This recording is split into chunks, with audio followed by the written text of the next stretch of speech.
Pinangalanan ng isang customs broker sa pagdinig ng Kongreso ang mga opisyal ng Bureau of Customs na tumatanggap di mano ng tara o lagay.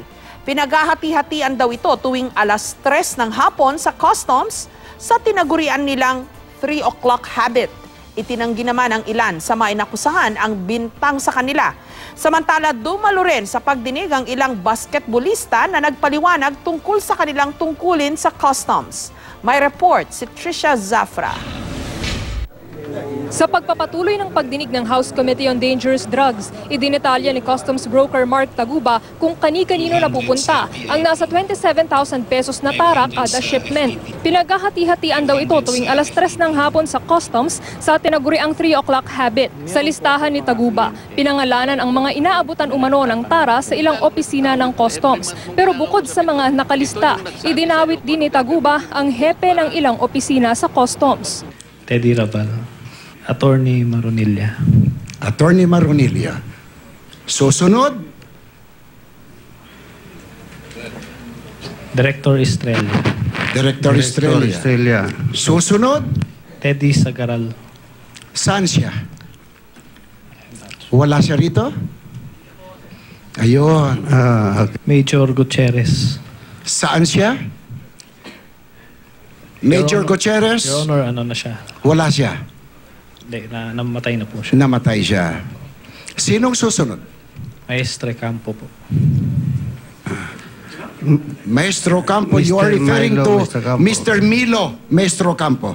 Yes. Ang mga dumalo sa pagdinig may kanya-kanyang pagtanggi sa bintang. The first memorandum that I issued when I assumed office is to make no contact with anyone that transacts with the Bureau, and the record will bear me out. I can present to you the memo that I issued, Mr. Chairman. And so, with that, Mr. Chairman, I categorically and specifically deny the allegations of Mr.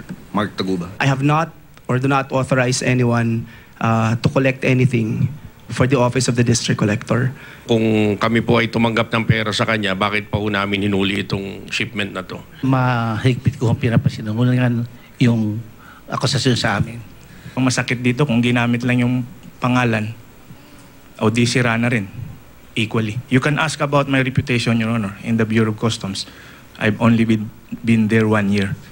I can probably be a rebel, but I'm not a thief. Bukod sa mga nilista at itinuro ni Taguba, may nagngangalang Chris Bulastig daw na nangongolekta naman umano para kay Customs Commissioner Nicanor Faeldon. Wala sa pagdinig kanina si Faeldon na na-ospital daw dahil sa dental emergency. Nauna nang sinabi ni Taguba na hindi niya alam na may shabu sa dumating niyang shipment noong May 24. Humarap din kanina sa pagdinig ang ilang basketballista. Nagpaliwanag sila sa tungkulin nila bilang consultant o intelligence officer ng Bureau of Customs na may sweldong 40,000 piso kada buwan. Can you describe the function of your designation?